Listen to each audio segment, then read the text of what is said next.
참 어려운 시간들을 우리가 함께 보내고 있습니다. 다들 힘드실 줄 압니다. 참 저도 이렇게 살아가는 삶에 있어서 힘든 것을 피부로 느끼고 있습니다. 평범한 일상을 잃어버린 오늘 우리의 삶은 모두를 지치게 하고 참 힘들게 합니다. 그럴수록 더 우리에게 일상생활이 언제쯤 회복될 수 있을까? 옛날로는 돌아갈 수 있을까? 회복에 대한 열망이 더욱 솟구칩니다. 더군다나 우리가 대면 예배조차 드릴 수 없는 이런 상황 속에서 신앙적인 회복도 참 우리에게 가장 우선순위로 다가오는 그런 회복의 한 단면일 것입니다. 저는 오늘 본문을 통해서 바벨론 포로 생활에서 고국으로 돌아가 예전의 삶을 회복하고자 하는 에스라를 비롯한 귀한 민들의 그 회복 여정을 말씀 속에서 살펴보면서 우리도 우리의 일상생활로 회복하려면 어려운 이 시기를 사는 그리스도인들로서 우리는 어떤 신앙적 자세를 가져야 하겠는가? 그것을 한번 살펴보고자 합니다. 고국을 향한 회복의 열망을 가진 귀한 민들의 모습이 오늘 이 코로나 시대로부터 회복되기를 열망하는 우리의 모습과 오버랩된다면 정말 우리가 이 어려운 시대를 사는 그리스도인으로서 어떤 신앙적 자세를 가지고 회복을 열망해야 할까? 저는 오늘 예사라를 통해서 우리가 가져야 할 첫 번째 자세는 예배를 더욱 간절하게 사모하는 자세를 가져야 한다라고 말씀을 드리고 싶습니다. 에스라서는 크게 두 부분으로 나눌 수가 있습니다. 1장에서 6장까지 일부를 스룹바벨의 주도로 이루어진 1차 귀환이라고 본다면 오늘 본문인 7장에서 10장까지는 에스라의 주도로 이루어진 2차 귀환을 다루고 있습니다. 1차 귀환의 특징과 목적이 무너진 예루살렘 성전을 재건하시고자 하는 하나님의 뜻이었다면 2차 에스라를 통한 귀환의 목적은 무엇이었을까요? 오늘 본문에서 그 내용을 우리가 보면 2차 귀환의 주 목적은 세워진 예루살렘 성전에서 성전 제사를 회복하는 것이 2차 귀환의 주 목적이라고 생각할 수가 있습니다. 오늘 우리가 함께 봉독한 본문 말씀 내용을 여러분 곰곰이 다시 한번 살펴보십시오. 그 내용들을 보면 아닥사스다 왕과 고관들이 하나님께 드릴 예물을 전국에서 모아가지고 에스라에게 주어서 에스라가 예루살렘 고국으로 돌아가 세워진 하나님의 성전에서 제물을 준비해서 제사를 드리도록 하고 있습니다. 이 일을 위해서 모든 편의를 다 제공하라는 것이 이 조서의 핵심 내용입니다. 그렇다면 하나님께서는 왜 왕의 조서라는 이 조서를 통해서 예루살렘 성전에서의 제사 회복을 섭리하셨을까요?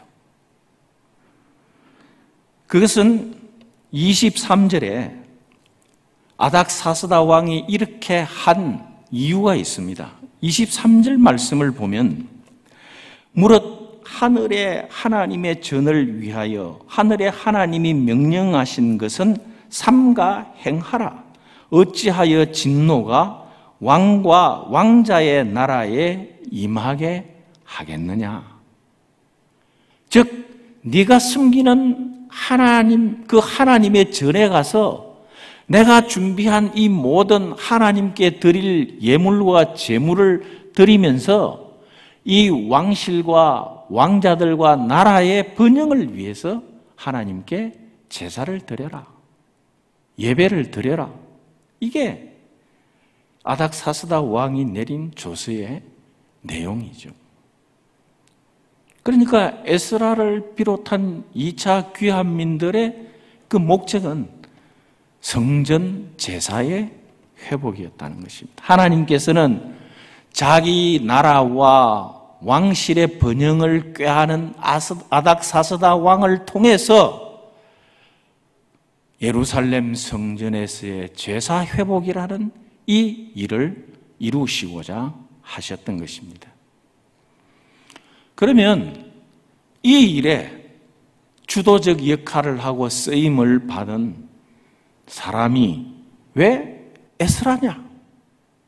왜 하나님께서는 그럼 성전 제사 회복을 하는 일에 있어서 에스라라는 사람을 통해서 이 일을 이루게 하셨느냐? 그것은 성경이 소개하고 있는 에스라라는 사람에 대해서 살펴보면 그 답이 있습니다. 에스라는 자신이 아론의 16대 손이라고 말합니다. 아론은 우리가 잘 아는 대제사장이죠.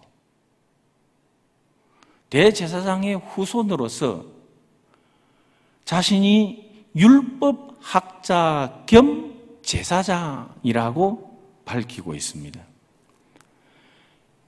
이것은 포로민이나 에스라 자신뿐만 아니라 하나님을 믿지 않는 그 포로 잡은 나라 페르시아의 황제인 아닥사스다 왕도 인정을 하고 있습니다.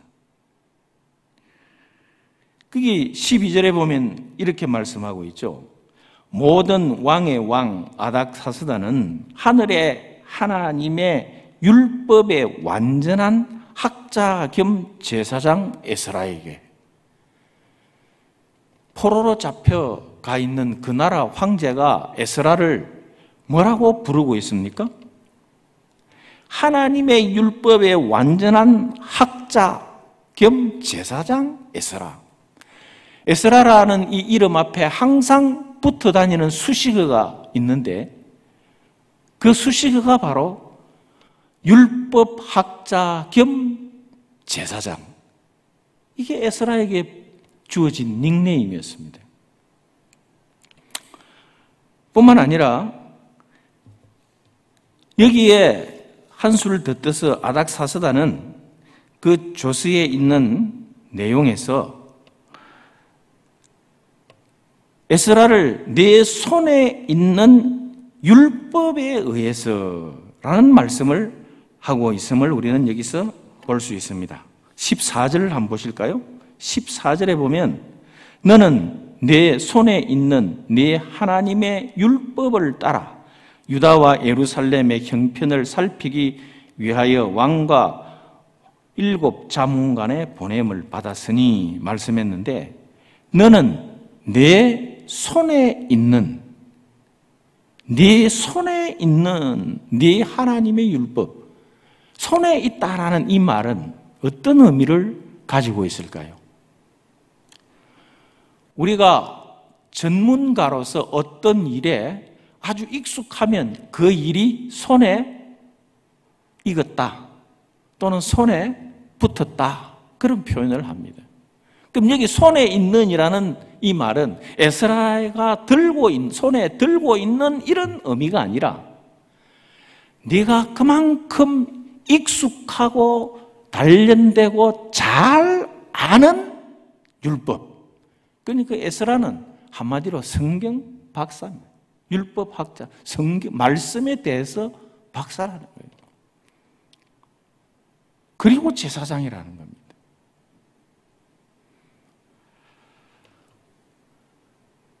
그러니 에스라가 하나님의 성전에서의 제사 회복에 있어서 하나님에게 드리는 제사가 하나님의 말씀에 따라 드려져야 되는데 말씀에 의해서 차질 없이 드려질 수 있도록 인도해 갈 수 있는 가장 적합한 사람은 바로 이 에스라였다는 것입니다.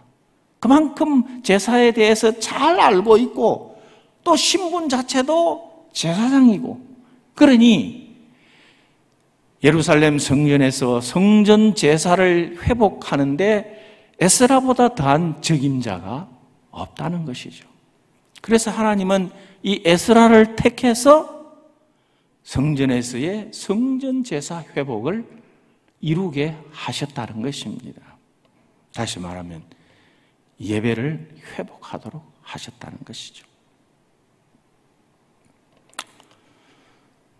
에스라가 그의 신분이 이렇게 밝혀지게 되고 그만큼 말씀에 익숙하다는 것은 1차 귀환과 2차 귀환의 그 어간이 80여 년이라는 시간이 흘렀지만은 에스라는 그 포로된 생활 속에 살면서도 언제나 이 예배에 대해서, 제사에 대해서 이스라엘 그 포로된 귀환민들에게 이것을 가르치고 또 그대로 자신이 실천하고 언젠가는 우리가 돌아가 예루살렘 성전에서 이 제사를 드릴 것이다, 이 회복을 꿈꾸며 살아왔습니다.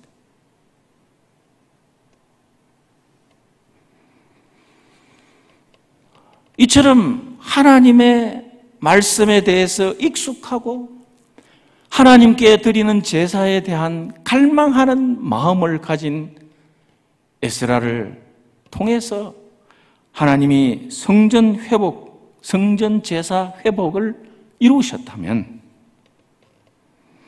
참 오늘 우리는 정말 일상생활로서의 회복을 바라고 우리의 신앙생활도 이전처럼 회복되어지기를 바라는 그런 그리스도인의 자세 중에서 첫 번째가 바로 예배자로서 우리 자신들이 회복되어져야 된다는 것입니다.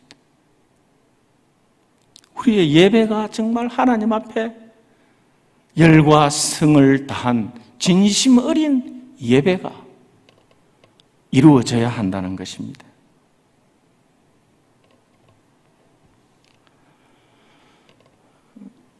우리가 비대면 예배를 언제 처음 시작했습니까? 2020년 3월 1일 주일부터였습니다. 저는 그날을 참 기억하고 있습니다. 저는 일부 예배를 주로 참석을 합니다.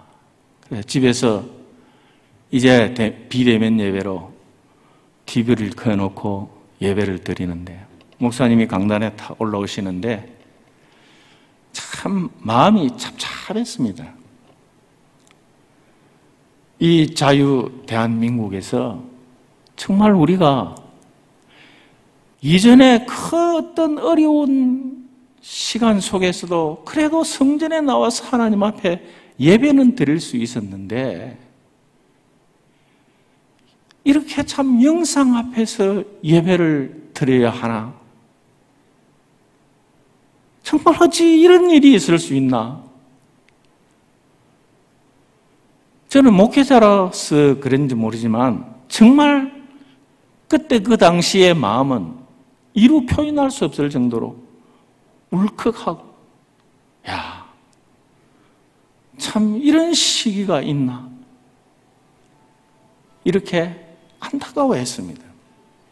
그게 비대면 예배를 드리던 첫 번째 제 솔직한 마음이었습니다.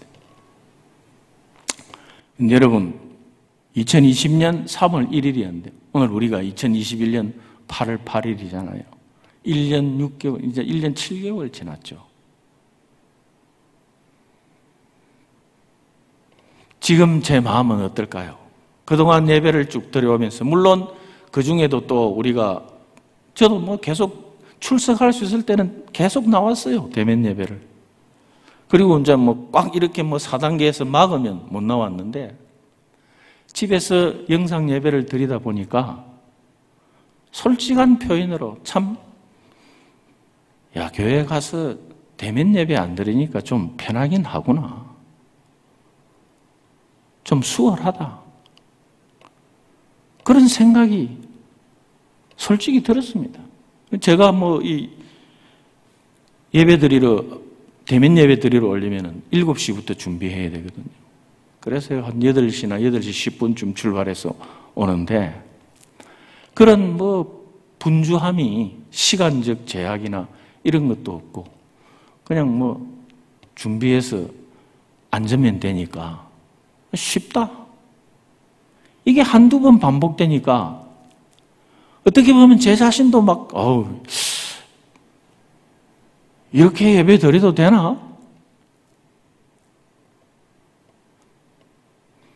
물론 지금 뭐 가정에서 예배 드리는 분들을 제가 뭐 탓하는 건 아닙니다. 우리가 뭐 나올 수 없으니까요. 저도 그렇게 예배를 드렸습니다. 그런데 마음은 오늘 이러한 사실을 우리가 안타깝게 생각하고 그래도 내가 하나님 앞에 나가서 하나님의 성전에서 예배를 드리는 예배자가 되어야 하는데 그런 성전 예배 회복에 대한 간절함과 사모함이 있어야 되지 않겠느냐는 것입니다. 자꾸 이 시간이 지나다 보니까 우리가 어찌 보면 이제 영상 예배가 익숙해져 가게 되고 안주하게 되고 우리의 처음 가졌던 그 마음들이 점점 퇴색되어져 가는 건 아닌가? 정말 내가 하나님 앞에 예배자로서 지금 이 시간 서서 예배를 드리고 있는가?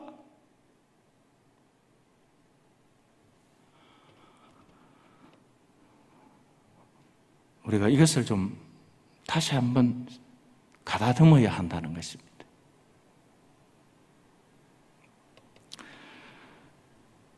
예루살렘을 바라보며 80여 년간 시온의 회복을 꿈꾸면서 언제 저 예루살렘 성전에서 내가 하나님 앞에 제사할 수 있을까? 그 제사를 꿈꾸며 기다려온 에스라와 그 귀환민들의 모습을 생각하면서 1년 반 정도 이 시간 만에 우리가 하나님 앞에 서로의 예배자로서의 자세가 흐트러져 있지는 않는가?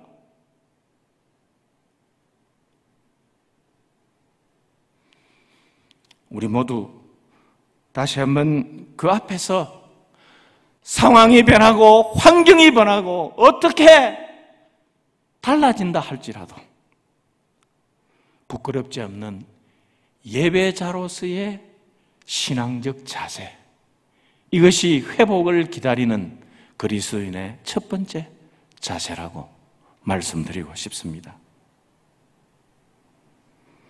사랑하는 성도 여러분,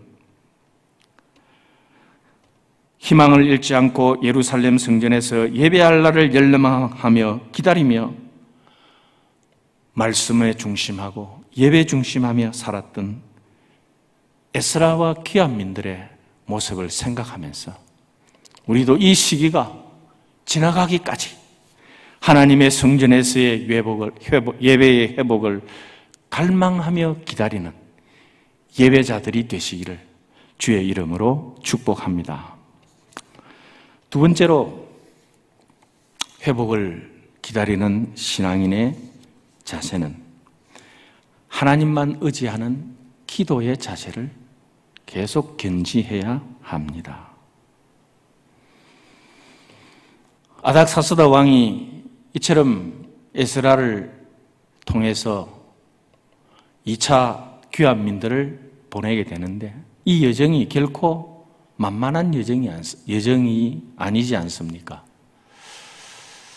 그 페르시아 제국의 수도에서 예루살렘까지의 거리는 직선 거리로는 약 800에서 900km 정도 된다고 합니다.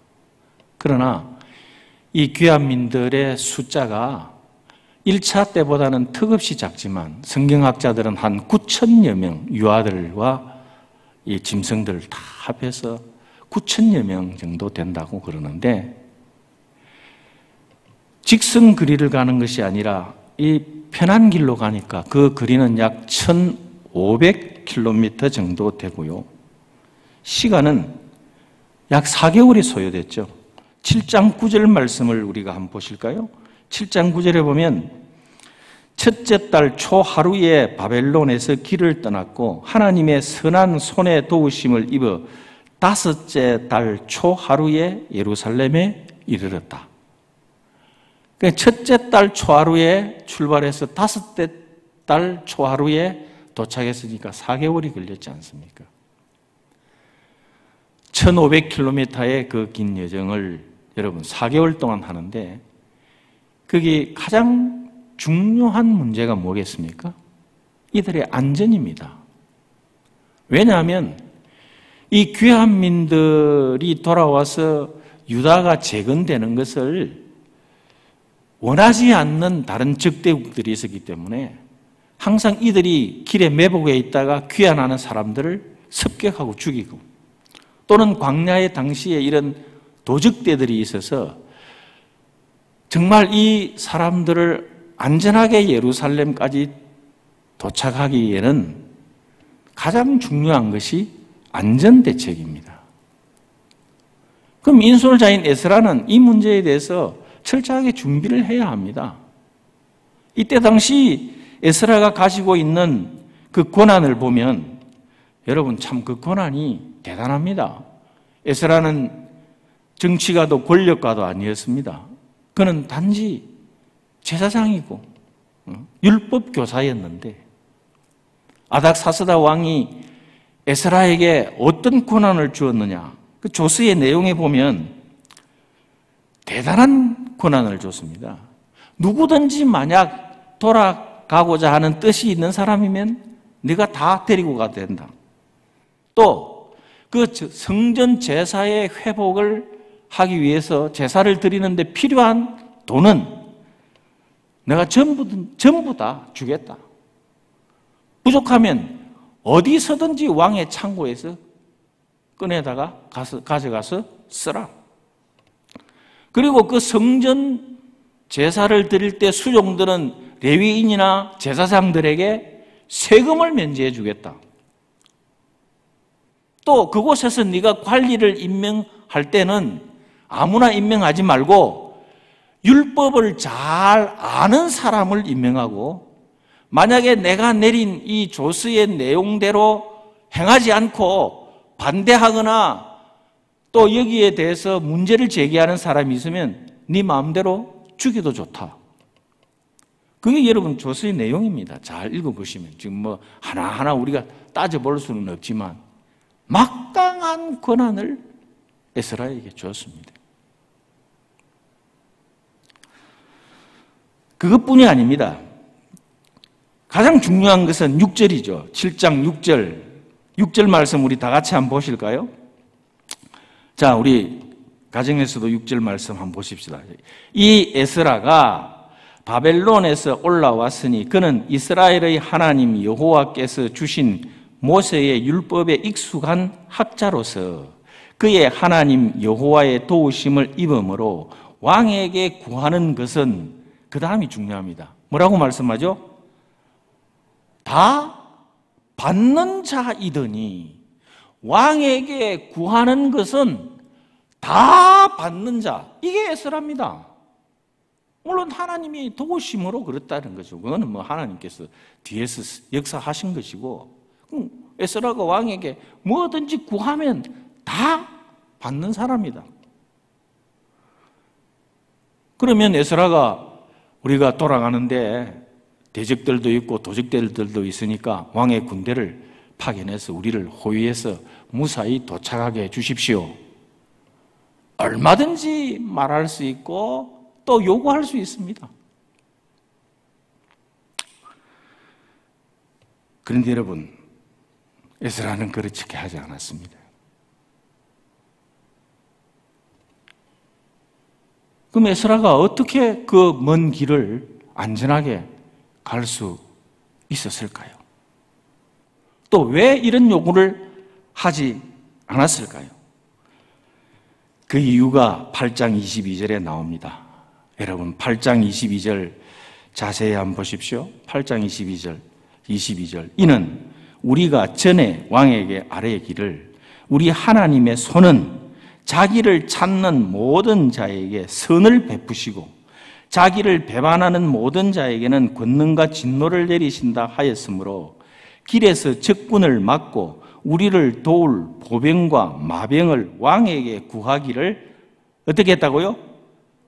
부끄러워했대요. 부끄럽다는 겁니다. 군사 도움을 요청한다는 게 왜 부끄러우냐? 설명했잖아요. 에스라가 지금까지 왕에게 이렇게 말했습니다. 하나님의 손은 자기를 찾는 자들에게는 선을 베푸신다. 자기를 배반하는 자는 권능과 진노를 내리신다. 그렇게 말씀해 왔다는 거예요. 자기가 그렇게 왕에게 이때까지 사실 에스라 자신이 그렇게 살아왔잖아요. 말씀을 가르치고 하나님만 의지하는 것이 우리가 사는 길이다. 그렇게 가르치고 왕에게도 늘 그렇게 주장해 왔는데 왕이여 우리 돌아가는데 그 대적들도 있고 도적대들이 있으니 군사 좀 보내서 우리를 지켜주십시오. 부끄럽다.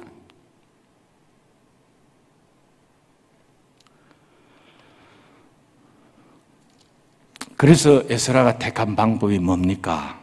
여러분, 이게 바로 우리가 가져야 할 자세인 것이죠. 8장 21절 그렇게 뭐라고 말합니까? 그때 내가 아하와 강가에서 금식을 선포하고 우리 하나님 앞에서 스스로 겸비하여 우리와 우리 어린 아이와 모든 소유를 위하여 평탄한 길을 그에게 강구하였으니 아하와 강가에서 금식을 선포하고 하나님 군대의 도움도 필요 없습니다. 우리는 하나님의 도우심이 필요합니다. 하나님 도와주십시오. 이게 에스라의 안전 대책이었다는 것입니다.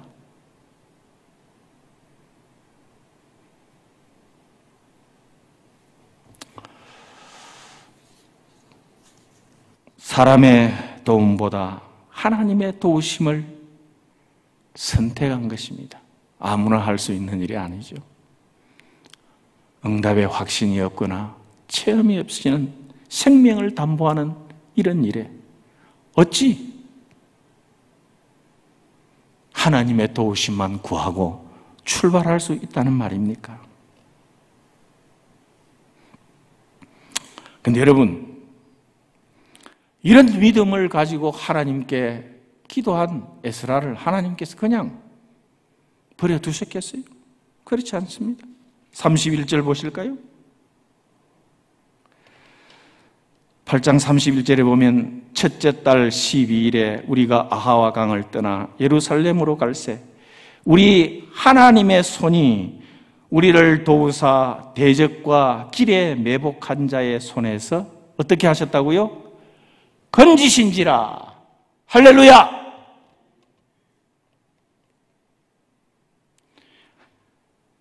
하나님의 손이 우리를 도우사 대적과 길에 매복한 자의 손에서 건지신지라.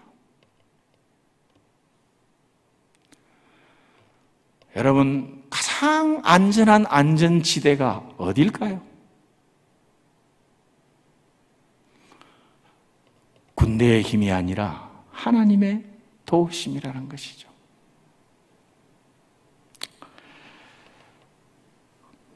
회복을 향한 에스라의 긴 여정은 바로 하나님의 도우심을 구하는 아하와 강가에서 금식하고 기도하는 일이었습니다. 오늘 우리를 이 어려운 시국에서 정말 이제 예전으로 회복해 할 수 있는 참 안전지대, 참 길이 어디에 있을까요? 백신일까요? 새로운 변이종이 계속 또 판을 치고 있습니다. 하나님의 도우심이 없이는 우리가 어떻게 회복의 길을 갈 수 있을까요? 사랑하는 성도 여러분, 우리가 이 어려운 시기를 이기고 이전으로 회복할 수 있는 길은 오늘 우리 성도들이 하나님 앞에서 예배자로 바로 서야 될 뿐 아니라 아하와 강가에서 하나님이여 우리를 도와주시옵소서, 군대의 도움보다도 왕의 도움보다도 하나님의 도우심이 절실합니다.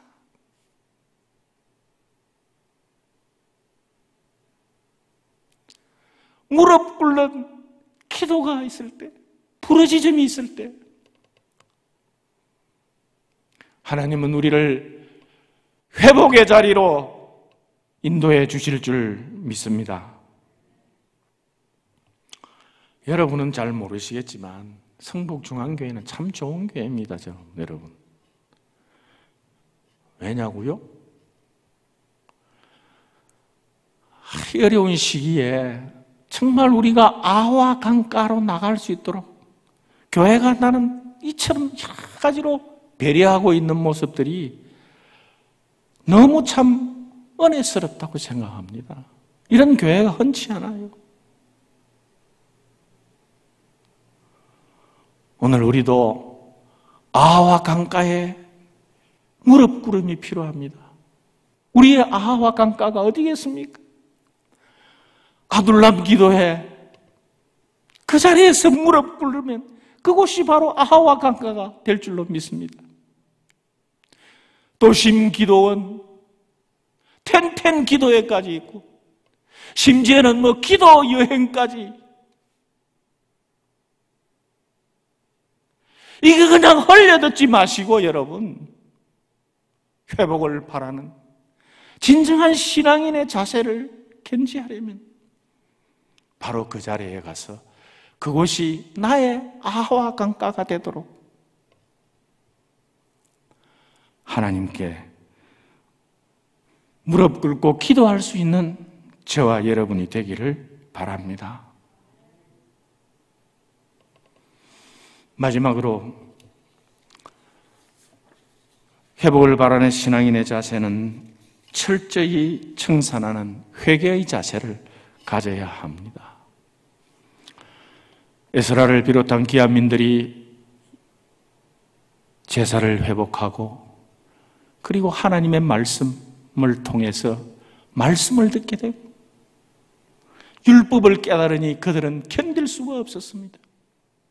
여러분, 말씀을 깨닫고요, 예배자로서 바로 서면 따라오는 게 있습니다. 그게 뭡니까? 자신의 모습을 발견하게 되는 거예요.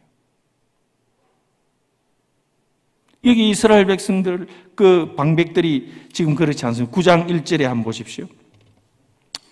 이 일 후에, 이것은 이제 바로 이 회복이 끝나고 또 에스라가 이제 느헤미야와 더불어 말씀을, 전국적인 집회를 열어서 율법을 낭독하고 온 백성들이 그 율법을 듣고 울고 회개하는 역사가 일어난 것이죠. 그러니까 그 방백들이 에스라에게 나와서 고백을 합니다. 무슨 고백을 합니까?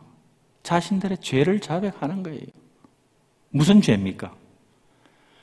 이방인들과 통혼하게 된 것입니다. 이게 이방인들과의 자폰, 이게 왜 문제냐 하면 하나님께서는 이스라엘 백성들에게 일찍 명령하셨잖아요. 너희가 들어가는 그 땅에서 선택된 민족으로서의 긍지를 지니고 결코 그곳 사람들과 섞이지 말라 그랬거든요. 선민으로서의 긍지를 가지고 선민으로 살도록 했습니다. 이걸 어겼기 때문에 그들은 멸망했습니다. 그래서 이게 이 중요한 범죄예요. 이 사실을 들은 에스라는 어떻게 합니까? 3절에 보면요, 이 일을 듣고 속옷과 겉옷을 찢고 머리털과 수염을 뜯고 기가 막혔다. 에스라는 그렇게 말했습니다. 그런데 이 죄를 지은 사람들이 여러분 대부분 누가 지었느냐? 9장 2절을 보십시오. 9장 2절에 보면 그들의 딸을 맞이하여 아내와 며느리로 삼아 거룩한 자손이 그 지방 사람들과 서로 섞이게 하는데 방백들과 고관들이 이 죄에 더욱 뭐가 됐다고요? 어떤 일이 됐대요. 오히려 위에 힘 있는 사람들이 더 그냥 앞장서서 이 범죄했다는 겁니다. 그래서 정말 에스라가 어떻게 할까 하고 있을 때 여러분, 죄악의 주체들이 방백과 고관들이라면 회개의 주체들도 있습니다. 이 회개의 주체가 누굽니까? 4절에 보십시오. 9장 4절에 이에 이스라엘의 하나님의 말씀으로 말미암아 뜨는 자가, 참 중요한 말씀이에요, 여러분. 이에 이스라엘의 하나님의 말씀으로 말미암아 뜨는 자가, 말씀을 듣게 되고 말씀이 회복되고 예배가 회복되니까 그 하나님의 말씀 앞에 뜨는 자가 생깁니다. 이들이 회개의 주체가 되는 것이죠. 에스라와 함께 이방 혼인의 죄를 청산하기 시작합니다. 선민으로서의 다시 회복되는 작업을 시작한 것입니다. 그런데 여러분, 이게 쉬운 일이 아니지 않습니까? 이미 이방 여인들과 혼인해서 자식도 낳고 뭐 이 가정을 이걸 다 이방 여인들 쫓아내고 가족을 해체시켰습니다. 그러니 적대 세력도 생기고 반대하는 사람도 생기고 이 뭐 가정 이 어려움이 있잖아요. 근데 에스라는 단호했습니다. 명단을 작성하고 만약에 3일 안에 이 일을 위해서 모이지 않는 사람은 그 재산을 전부 몰수하고 귀한 민들의 명단에서 제하여버려요. 아주 단호하게 죄에 대해서 청산을 하기 시작한 것입니다. 그리고 여기서 중요한 것이 뭐냐? 왜 죄의 주체들이 고관과 방백들이라고 했잖아요. 에스라는 너희들 때문이라고 말하지 않았습니다. 나 때문에. 자신의 죄로 생각한 거예요.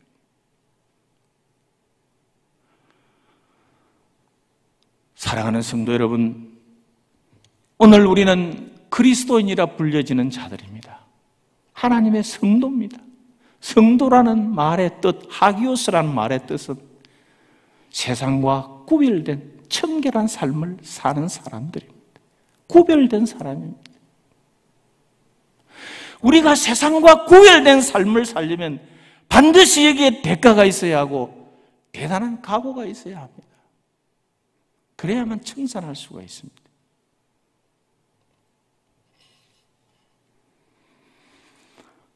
오늘 회복을 바라는 그리스도인들이 이 나라의 잘못된 정치가들 때문에 이름만 가지고 교회 왔다 갔다 하는 그런 그리스도인들 때문에 바로 당신들 때문에 라고 말하기 전에 오늘 우리가 정말 이 나라가 다시 회복되어지려면 죄의 주체들을 탓하기보다는 내 죄로 생각하고 하나님 앞에 엎드려 청산하고 회개하는 자세를 가져야 할 줄로 믿습니다. 사랑하는 성도 여러분, 오늘 나는 성도로서의, 선민으로서의 정체성을 가지고 있습니까? 세상 사람과 더불어 살아가면서 그냥 세상 사람처럼 살고 있지는 않습니까?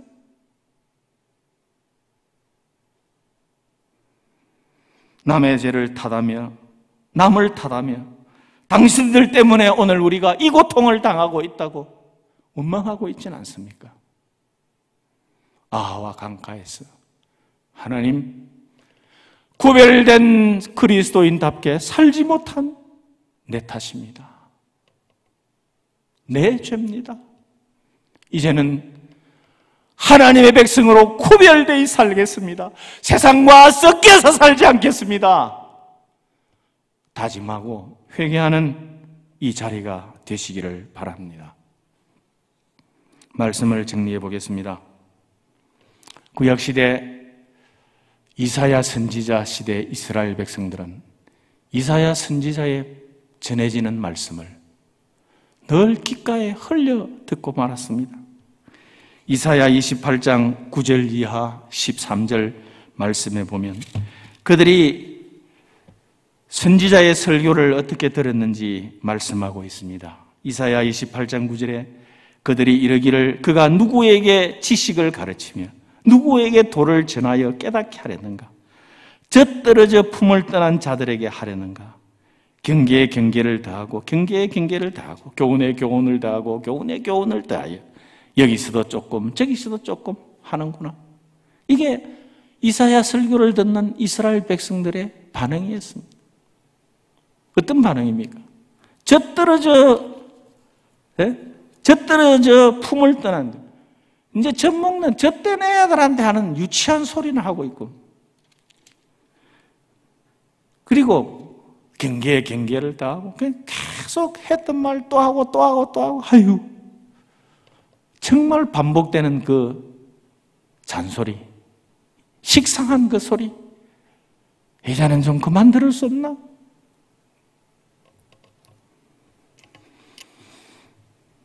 멸시했습니다. 사랑하는 성도 여러분, 하나님의 말씀은 신박한 새로운 뉴스가 아닙니다. 어제나 오늘이나 언제나 하나님의 백성으로서 바르게 살아갈 것을 가르치는 말씀입니다. 회복을 바라는 그리스도인의 자세가 예배를 사모하고 하나님 앞에 엎드려 기도하고 자신의 잘못을 바라보면서 회개하라. 아이고, 뭐 예배 잘 드리라, 기도 열심히 해라, 회개해라, 똑같은 말. 그렇게 생각하지 마시고 이 말씀 앞에서 다시 한번 우리 자신을 돌아보면서 이 어려운 시기에 회복을 바라는 그리스도인의 참된 자세는 어떤 자세인가? 묵상하면서 그 회복의 자리에 나갈 수 있는 저와 여러분 되시기를 주의 이름으로 축복합니다.